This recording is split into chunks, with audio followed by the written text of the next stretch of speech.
안녕하십니까. 12월 20일 금요일 OBS 뉴스 오늘 출발합니다. 뉴스 오늘 금요일은 전원책 변호사의 식견을 공유하고 있습니다. 전원책의 훈수, 전원책 변호사 자리에 있습니다. 어서 오십시오. 예, 안녕하세요. 윤 대통령의 탄핵 가결 이후에 국민의힘 행보 갈팡질팡 내탁 공방이 한창입니다. 이재명 대표가 국민 두려운 걸 모르면서 내란 동조하기 여념이 없다 이렇게 직격을 했는데 민주당만의 비판일까요? 여론조사 결과 보고 오겠습니다. 리얼미터가 여론조사 했고요. 네, ARS로 했습니다. 유선 RDD 방식으로 했군요. 어쨌든 기계음을 통해서 한 건데 여당이 아니다 국민의힘이 집권 여당이냐 이렇게 질문했고요. 여당이 아니다가 52.6%, 과반 넘었고요. 여당 맞음 41.6%. 다수의 국민이 이제 국민의힘이 진정으로 여당의 자격이 있는 건가 이런 질문을 하고 있는 상황이고, 두 번째로는 이제 국민의힘 내부에서 당내에서 탄핵 찬성파에 대해서 탄핵 반대파가 이 괴롭힘의 정도가 좀 심하다 이런 지적들이 나오고 있습니다. 지금 이제 갤럽은 윤석열 대통령에 대해서 지지 여부 여론조사를 중단했어요. 그런데 MBS는 여전히 조사를 했는데, 근데 탄핵 수출을 잘했느냐? 잘했다가 78%까지 나왔습니다. 그리고 잘못했다 18%밖에 되지 않아요. 이게 완전히 여론이 한쪽으로 확 쏠렸단 말이에요. 그런데 이번 사태에서 정말 가장 큰 문제는, 이제 저도 좀 연관이 되어 있습니다만, 이번 과의원 비상계엄 선포 사태가 공식 용어는 겁니다. 비상계엄 선포 사태. 이 사태가 언론은 이제 내란 사태라고 지적합니다. 그것이 내란이냐 아니냐 하는 문제예요. 야당인 민주당은 지금 아까 앵커가 말씀하신 대로 이재명 대표부터 내란으로 완전히 규정을 해버립니다.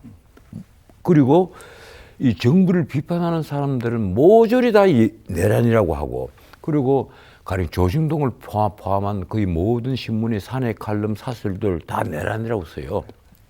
놀랍게도 이 보수 언론들도 그렇단 말이에요. 그러니까 방송의 앵커들, 그리고 나와서 얘기하시는 이제 정치 평론하시는 분들, 우리나라의 법률가들이 한 90% 정도가 이건 내란이다 이러는 거예요. 그런데 가령 저는 아무리 생각해도 내란이 아니에요. 일단 내란이 성립되려면 목적이 있어야 되는데 목적범이란 말이에요.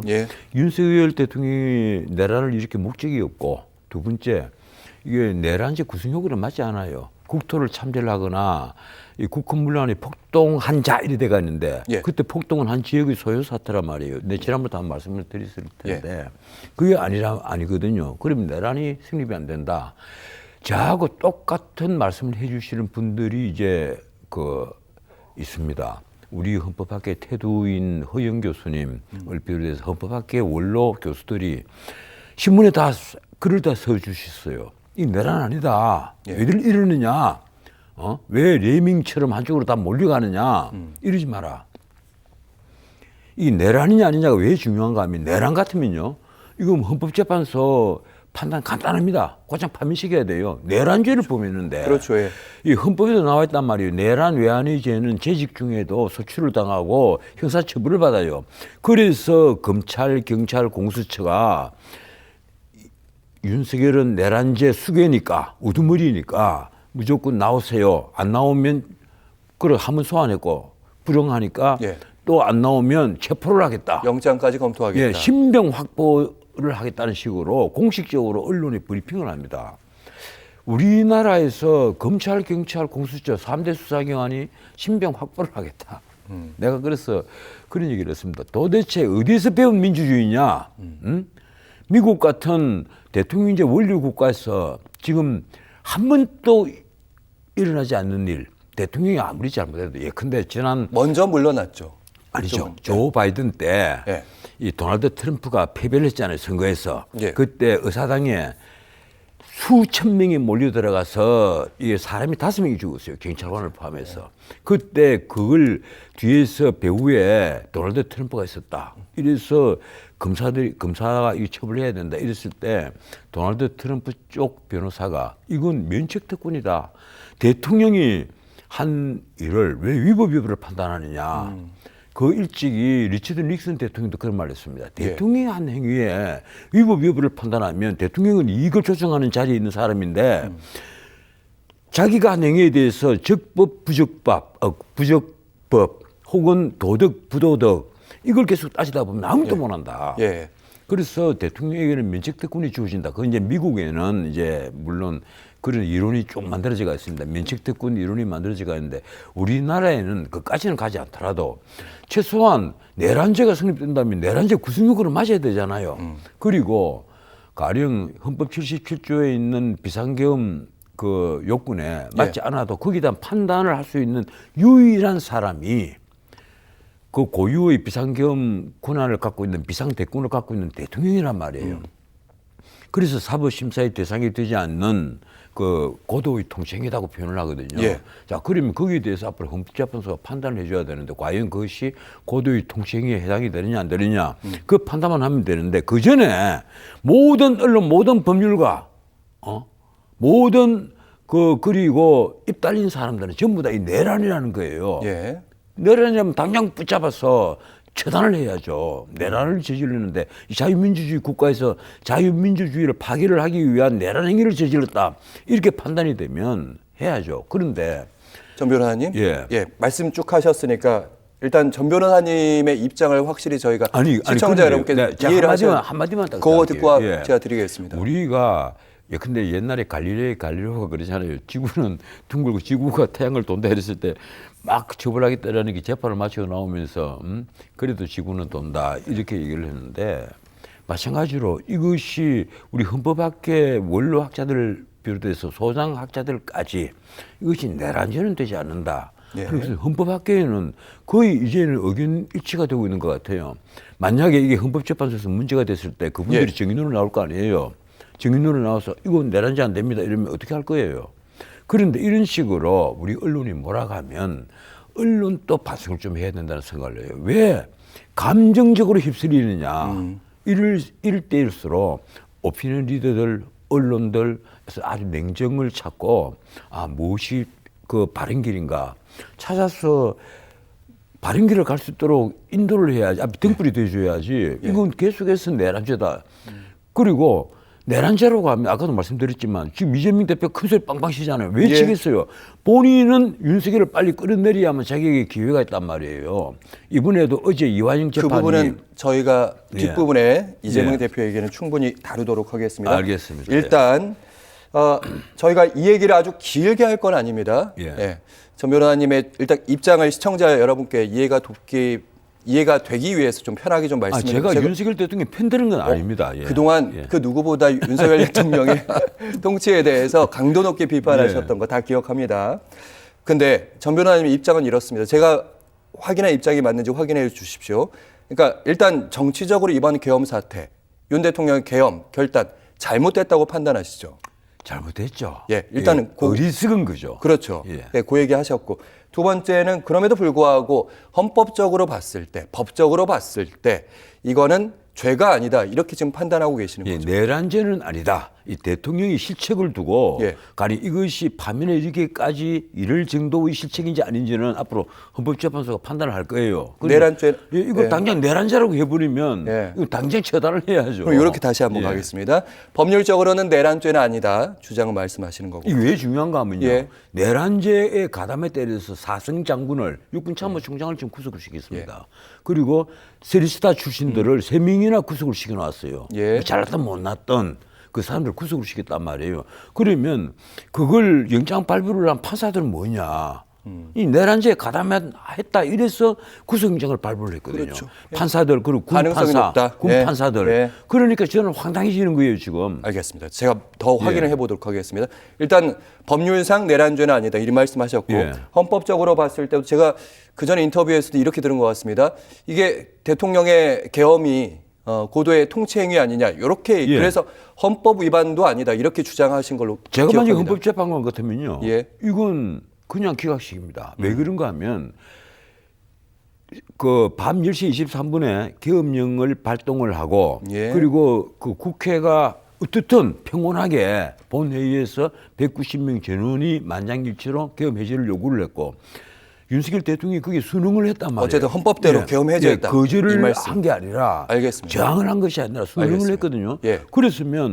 그래서 6시간 만에 일종의 해프닝처럼 끝나버린 거예요. 예. 그럼 이런 단순한 행위를 물론 파장은 엄청나게 컸지만은 이걸 가지고 과연 처벌의 대상으로 삼다라든가 파면까지 이룰 수 있을까? 난 아니라고 봐요. 알겠습니다. 그러면 제가 시청자분들의 이해를 돕기 위해서 이런 정리입니다. 헌법상으로 탄핵 사유 아니다. 그리고 법률적으로 이 부분 내란죄도 아니다. 이 말씀하셨는데 예.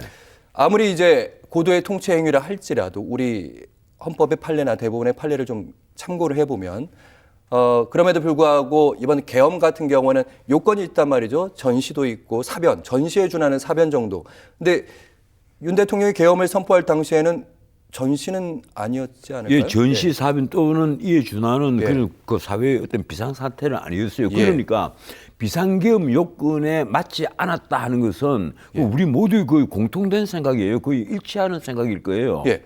그런데 그렇다고 해서 이 가령 당시에 비상계엄을 발동하는 것은 윤석열 대통령이 나름대로 어떤 이유를 찾아서 그 공식적으로는 그 뭐라고 했습니까? 종북 세력 척결을 먼저 앞에 내세웠죠. 그리고 예. 나중에는 그 선거 부정을 거론을 했는데 어쨌든 이런저런 사유를 대서 본인은 이거 비상계엄을 선포를 해서 한번 뭐 본인의 뜻대로 경고성이었는지 아니면 사회 질서를 회복하고자. 정말 사회 질서를 회복하기 위한 어떤 그 긴급 처방이었는지는 모르겠습니다만 본인이 그렇게 판단을 한 거예요. 그런데 거기에 대해서 비상계엄 요건에 맞느냐 맞지 않느냐는 것은 헌법학으로서는 그걸 판단할 수 있는 유일한 사람은 바로 윤석열 대통령뿐입니다. 우리나라 유일한 한 사람이에요. 그래서 그걸 고도의 통치행위라 그런단 말이에요. 그런데 요 얘기 제가 반론 들어가요. 아무리 고도의 통치행위라도 헌법 질서, 기본적으로 기본권을 침해하거나 아니면 이렇게 국헌 문란의 느낌이 나는 정도까지라면 사법심사의 대상이 된다는 게 우리 그동안 법원의 판단 아니었습니까? 그러니까. 예, 그 점에 왜냐면 있어서, 포고령이 기억이 나서. 그 점에 있어서 이제 이 6시간의 해프닝 그리고 그 물론 뭐 인권이 어떻게 제한이 된 분들이 얼마나 있었는지 모르겠습니다만 예. 그 점에 있어서 아마 헌법재판소에서 앞으로 심리를 하겠죠. 예. 어느 선까지로 우리가 봐야 되느냐 하는 문제는 있겠습니다만 지금까지 외관적으로 드러난 걸로 봐서 이 사건에 있어서 사상자가 있는 것이 아니고 직업이 뭐 구금이 됐다든가 이래서 인권이 제한됐던 분들이 있는 것도 아니고 그리고 국회에서 자유로운 표결이 방해된 것도 아니란 말이에요. 물론 담 넘어서 그 이제 국회로 들어간 의문도 있고 합니다만 글쎄 그 들어가는데 뭐 체포를 했다라든가 아니면 폭력을 행사해서 그 부상을 당했다라든가 그런 행위는 전혀 없었잖아요. 그리고 기본적으로 계엄을 하겠다는 사람이 그 국회로 군대를 진주한 것이 나는 잘못됐다고 봐요. 그리고 포고령에 일체의 이 정치 활동 금지를 한다라든가 하는 걸 적은 것 자체는 굉장히 위험한 거예요. 굉장히 위험한 건데 그래서 나는 예컨대 여기에 그 계엄을 주도를 한 당시 국방부 장관 김용현에 대해서 처벌을 하는 것은 변론으로 하고 이번 윤석열 대통령이 가령 직권남용을 했다고 합시다. 그건 해당할 수 있다고 봐요. 법률적으로 내란죄까지는 아닌데 직권남용으로 걸릴 소지가 있다. 처음에 검찰도 이 직권남용으로 접근을 하더라고. 형법 123조 직권남용으로 접근을 했는데. 그러면 이제 직권남용으로 탄핵 사유도 되는 거 아니겠습니까? 뭐 당연히 직권남용이든 뭐든 법률 위반은 그 탄핵으로 그걸 원인으로 탄핵 소추할 수 있겠죠. 하지만 그것이 탄핵에 이를 정도의 위법성이 있느냐 여부 그게 이제 그 헌법재판관들이 판단을 해야 되는 문제예요. 근데 노무현 대통령 때 탄핵 소추를 했습니다만 그때 결정문에는 적어도 대통령을 탄핵하려면 뇌물죄 정도의 그 범죄는 있어야 되지 않느냐. 위법성이 강한 그런 범죄는 있어야 되지 않느냐. 근데 이분의 경우에는요.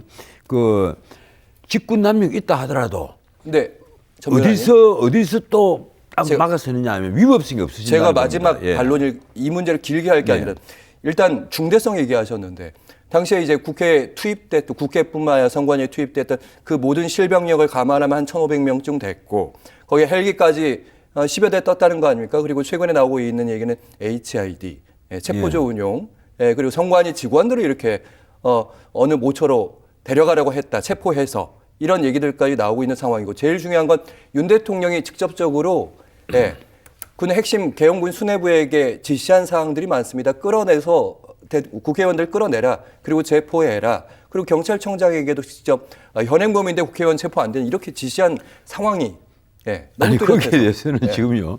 우리 앵커께서 그 의심을 할 정도로 우리 사회에 그런 말들이 많이 흘러다닙니다. 저도 지금 수많은 얘기를 듣고 있고 그런데 윤석열 대통령과 그 참모들 주변 사람들은 일체 부인을 해요. 가령 체포에 어제도 그 석동현 변호사가 얘기를 했지 않습니까? 체포에 처자도 나오지 않았다, 채자도 나오지 않았다. 그랬죠. 이렇게 정면에서 부인을 한단 말이에요. 그리고 근데 체포조를 운용을 하면 체포조를 운용하라고 대통령께서 지시까지 했는데 만약에 김용현이나 혹은 뭐 그 특전사령관이라든가 혹은 수방사령관이 그 정도밖에 하지 못했다면 그건 아닌 말로 병사들보다 못한 장군이죠. 그 말이 안 되는 거예요. 적어도 체포조를 운용한다고 했으면 벌써 체포들이 다 됐겠죠. 그리고 실병력은 엄청나게 투입이 돼서 아주 체포는 쉽게 할 수 있습니다. 그게 아주 어려운 게 아니에요. 그런데 실제 일어난 상황을 보면요. 체포조를 운영한 흔적은 거의 안 보이거든요. 다 지어낸 얘기처럼 보이고. 그럼 나머지 질문들은 그렇다고 하더라도 대통령이 직접 경찰청장에게 국회의원들 지금 현행범이니까 체포해라. 이 전화를 한 6번쯤 했다는 거 아닙니까? 아니 그 얘기도 지금 진술이 다 다르단 말이에요. 그럼 혹시 지금 그 윤석열 대통령은요. 난 체포해라 인수를 한 적도 없고 그렇죠. 쉽게 말하면 위법한 명령을 내린 적이 없다고 얘기한 거예요. 그런데 거기에 대해서 지금 특전사령관이라든가 일부 그 경찰 지금 구속이 돼 있잖아요. 이 경찰청장 서울지방경찰청장 다 구속이 돼가 있는데 이상한 소리들이 자꾸 나온단 말이에요. 그런데 거기에 대해서는 살펴보겠지만 과연 그런 것이 그 어느 정도의 그 범법 수준이냐, 가령 그것이 진실로 밝혀진다 하더라도 이제 거기에 대해서 판단할 수 있는 분들이 바로 헌법재판관들입니다. 알겠습니다. 그래서 저는 헌법재판소에서 앞으로 적절하게 심리가 이루어지고 거기에 대해서는 아마 증인들이 많이 나와야 될 거예요. 증인들이 나와서 진실을 규명을 해야 될 거고 그 자리에는 아마 윤석열 대통령도 나가겠죠. 나가서 반대 신문을 하겠죠. 그리고 요사이 나는 비화기가 이게 어떤지는 모르겠는데 비화기는 녹음은 안 될 거예요. 왜 비화기는 그렇게 알고 있습니다. 저는. 암호로 다 들어서 암호로 나가기 때문에. 그런데 어쨌든 만약에 그 대통령실에서 얘기를 하면 대통령실 안에서는 자동적으로 아마 녹음되는 기능이 있다고 알고 있어요. 뭐 그런 걸 나중에 증거로 제시를 한다면 진실에 좀 더 쉽게 접근할 수 있겠죠. 알겠습니다. 저희가 이제부터는 좀 속도감 있게 전 변호사님 입장 확인해봤고요. 거기에 대한 반론 좀 드려봤고요. 속도감 있게 비대위원 그러니까 지금 국민의힘이 어수선한 상황입니다. 당 내에서는 이제 흔히 말하는 친윤파가 기존에 이제 친한파가 이제 없는 상황인 건데 탄핵에 반대하는 쪽에서 지금 주도권을 잡고 있는 상황이고 비대위원장을 누구로 할 것인지 얘기를 하고 있는데 비대위원장을 서로 하겠다고 중진 의원들이 지금 나서고 있는 것 같습니다. 어떻게 보시는지. 글쎄 중진 의원들이 서로 하겠다고 나서는 거 안 같아요. 저도 어제까지 이 중진들하고 통화를 몇 번 해봤거든요. 진실을 알기 위해서 좀 해봤는데 아주 재미있어요. 내가 그런 얘기를 했습니다. 야 너희들 말이야. 딴 거는 몰라도 제발 이번에 좀 비대위원장을 뽑아도 첫째 상상력이 있는 사람을 좀 뽑아라. 근데 이번 비대위원장은 내가 판단하기로는 개헌 정국과 맞물려 있다. 가령 윤석열 대통령에 대해서 탄핵 수주가 기각이 돼서 윤석열 대통령이 돌아온다 하더라도 윤석열 대통령이 임기 다 채워서는 안 된다. 그러면 이번에 가령 대통령제는 이제 끝났다 해서 내각제를 바꾸든지 아니면 4년 중임제를 바꾸든지 어떻든지 간에 대통령제를 그대로 고수한다 하더라도 대통령의 권한은 좀 줄여야 된다. 그러면 이게 좀 상상력을 가진 사람, 이런 사람이 필요하고 두 번째. 전 변호사님 중요한 말씀하셔가지고 제가 확 지나가면 안 될 것 같아요. 그 조언 중에 중진 의원들이랑 지금 통화하셨다고 하셨어요. 그 조언 중에 하셨던 말씀 혹시라도 경우의 수정에 대통령이 만약에 돌아오게 된다면 스스로 자진 사퇴를 빨리 해야 되고. 아니 본인이 지금요 왜 그럴 수밖에 없는가 하면 영이 잘 안 씁니다 이제. 그렇죠. 예. 예, 행정부를 비롯해서 영의 그 군부까지 예. 영의 잘 쓰지 않으니까 제가 보기로는 그래요. 아마 가장 좋은 방법은 기각이 된다면 예. 뭐 저는 기각된다고 보는데 예. 한 임기를 한 1년 정도 줄이고 지방선거와 맞물려서 대통령 예. 선거를 함께 하면 아하. 그리고 4년 중임제를 바꾼다라든가 예. 대통령 권한도 어느 정도 제한을 하고 하면 아주 좋지 않겠느냐. 그리고요 헌법 새로 쓰는 거 하루면 씁니다. 아니 하루 밤이면 쓸 수 있어요. 헌법 쓰는 게 그렇게 어려운 게 아닙니다. 예. 가령 내각제 헌법 바꾸라 하면 참조할 내각제 헌법들이 굉장히 많아요. 예. 아주 간단하게 쓸 수 있습니다. 그러니까 헌법 만드는데 옛날처럼 뭐 한 달씩 만들고 뭐 어떻게 할 필요가 없어요. 예. 기본적으로 지금 우리 보수 정당에 그동안에 수많은 그 비대위원장이 등장을 했지 않습니까? 가장 큰 문제가 뭔지 알아요? 하나같이 정체성이 엉뚱한 사람들이었다. 예컨대 그 한번 말씀은, 보세요. 예. 김종인, 뭐 박근혜 비대위가 예. 그때 사실은 김종인이 주도했던 비대위입니다. 경제민주화를 끌고 들어왔으니까. 예. 김종인, 그 다음에 임명진, 그 다음에 김병준, 예. 그 다음에 다시 김종인.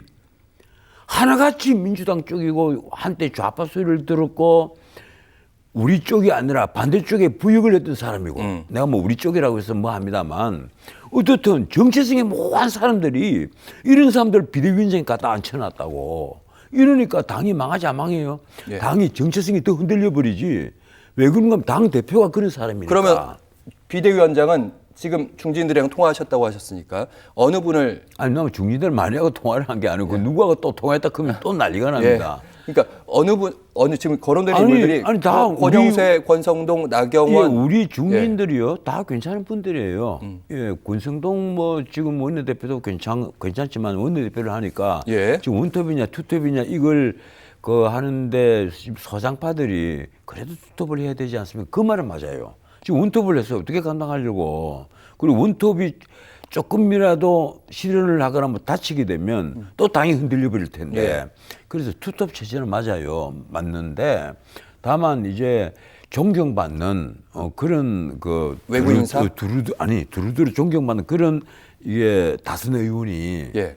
참 태도처럼 다 앉아있는 그런 분이 없단 말이에요. 예.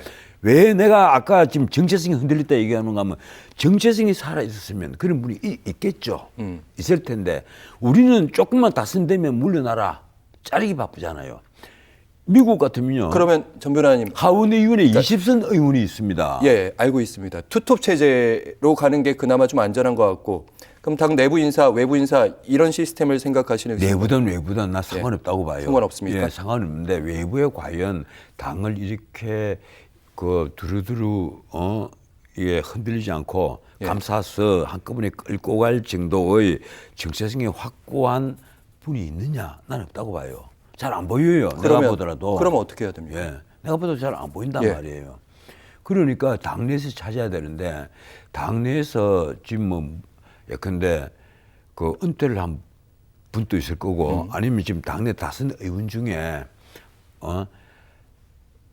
한 분을 내세우고 예, 최다선 단 조건으로 예. 이렇게 하면 되는 겁니다. 자, 일주일에 한 번씩 주말에 우리 다선 의원들이 다 모이자. 집단 모여서 또 의논을 하고 이런 뭐 조건을 붙여서 당의 이 어려움을 헤쳐 나갈 때까지 그렇게 하면 되지 않겠느냐. 알겠습니다. 예. 왜 저희가 속도를 내냐면 전 변호사님의 식견을 저희 공유하는데 더 많은 사항에 대해서 예, 알겠습니다. 좀, 그리고 보수 쪽에서도 전통적 보수는 어떻게 생각하는지 보수 패널 중에 가장 유명하신 분이니까 거기에 대한 이해를 돕기 위해서 저희가 좀 속도를 예. 낸다는 거 말씀 좀 드리고요. 이번 갤럽 여론조사 좀 보시면서 장래 정치 지도자 선호도 저희가 살펴보도록 하겠습니다. 네. 한국갤럽이 조사했고요. 네, 오늘 나온 발표 결과입니다. 전체 지지층을 상대로 한 거고요. 이재명 대표가 37%, 지난 조사가 29%였고요. 그리고 한동훈 전 대표죠. 지난 조사가 11%였는데 5%로 낮아졌고요. 홍준표 대구시장이 꾸준히 상승하고 있는 모습입니다. 이게 자유응답이라 객관식이 아니라서 예. 지지율이 상대적으로 좀 낮은 편인데 저희가 시간이 많지 않으니까요. 전체적으로 일단 얘기를 해보도록 하죠. 이재명 대표. 일단 지지율이 올랐습니다. 이재명 대표는요. 예, 솔직히 말해서 지금 그 시간과 싸우고 있습니다. 하나는 뭔가 하면 공직선거법 그것도 항소심이에요. 항소심에서 다시 징역 1년에 집행유예 2년 그것이 그대로 유지가 되거나 아니면 김문기를 몰랐다 이 부분까지 유죄로 판단이 돼서 형량이 더 올라가든 어떻든 간에 항소심 결정이 나오게 되면 아마 이재명은 콘에 몰릴 겁니다. 그래서 그게 빠르냐 윤석열 파면이 빠르냐 지금 내부적으로는 그렇게 고민들 하고 있을 거예요. 이재명 대표는 굉장히 초조하겠죠. 윤석열을 빨리 파면시켜야 된다. 그래야 파면만 딱 되면 예. 당장 사법부에 요구를 할 겁니다. 모든 재판 중지를 해달라. 이제 대선 전국이 벌어지는데 예. 내가 대선에 출마할 거다. 그래서 재판 중지해달라. 아마 요구할 거예요. 그래서 지금 항소심 그 공직선거법 항소심이 빠르냐. 그것도 위증교사 항소심도 만만치 않습니다. 1심에서는 비록 김동연 부장이 무죄를 선고를 했지만 제가 보기로는 2심에나 유죄로 나와요. 예. 거기에다가 지금 상방울 대북 송금 있잖아요. 이화영이 어제 그 항소심에서 고등법원에서 수원 고등법원에서 징역 7년 8을 받았습니다. 예. 1년 10개월이 깎였어요. 하지만 모든 사실관계는 그대로 유지가 다 됐습니다. 2심까지. 예, 심지어 대북 송금한 게 중에 300만 불은 이재명이 방북 비용이다. 그걸 대납을 한 것이다. 예. 이 그대로 유지가 됐단 말이에요. 그래서 거기에 대해서 이재명 대표 재판이 지금 아직은 시작되지 않았는데. 그런데 예. 이재명이 이게요. 그 어제 신문에도 그 일부 신문에서 브리핑이 나왔습니다만 뭔가 하면 신준우 부장이 1심에서 이제 이재명 재판을 해야 되잖아요. 그렇죠. 그 이화영 증거 재판에 조사를 하는데 1심, 예. 이미 이화영 재판에서 증거 조사한 것은 안 한다 이거예요. 증거 조사를. 예. 그것도 인증이 다 되어버리니까. 그러면 증거 조사할 건 별로 없어요. 그러니까 같은 판사가 이화영 예, 전부지사도 예. 그렇고 이재명 대표도 예. 재판하는 거예요. 같은 재판부니까 예. 그게 다 인증이 그 고등법원까지 인증이 다 되어버렸단 말이에요. 이러니까 굳이 이 똑같은 서류를 두고 예. 이걸 증거 능력이 있냐 없냐 따질 필요가 없는 거예요. 사실 그래서 속도가 법률적으로. 빨라질 거다. 굉장히 빨라지죠. 이러니까 예. 이재명 대표는 굉장히 충격을 받았을 거예요. 어떻게 했습니까? 재판부 당장 기피 기피 신청. 신청을 했단 예. 말이에요. 예. 시간을 끌자는 거예요. 이 앞에 그 한번 이화영이 기피 신청을 해가지고 한 70일 끌었거든요. 예. 이 대부분까지 올라가야 되니까. 그럼 2달 이상 끄는 거예요.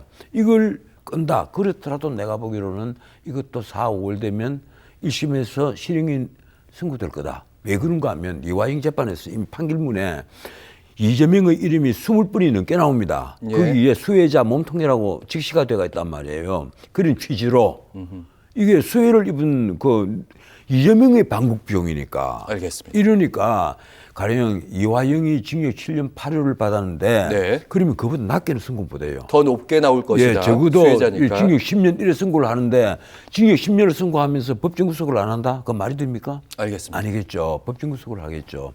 이렇게 되니까 나는 이재명이 진짜 지금 오금이저리고 불안한 것은 바로 이 대북 송금 사건이다. 그래서 지금 공직선거법, 위정교사, 예. 이 항소심과 그리고 이 상방울 대북 송금 1심 선고 어느 것이 빠르느냐, 윤석열 파면이 빠르냐, 어느 것이 빠르냐, 이 양쪽이 다 알아요. 윤석열 대통령 쪽에서도 만에 하나 자신이 파면이 됐을 때 이재명 과 누가 더 빠르냐 하는 문제가 있다. 이걸 알고 있는 거예요. 예. 그래서 저희가 시간이 예, 그런 걸 아는 분이 왜 아쉽네요. 비상계엄 같은 이런 엉뚱한 그 짓을 했느냐, 뭐 그 말씀이죠. 알겠습니다. 알겠습니다. 예, 생각을 좀 읽을 수 있었습니다. 자, 오늘 있었던 정치 시사연한 전원책 혼수 전원책 변호사와 함께했습니다. 고맙습니다. 예, 고맙습니다.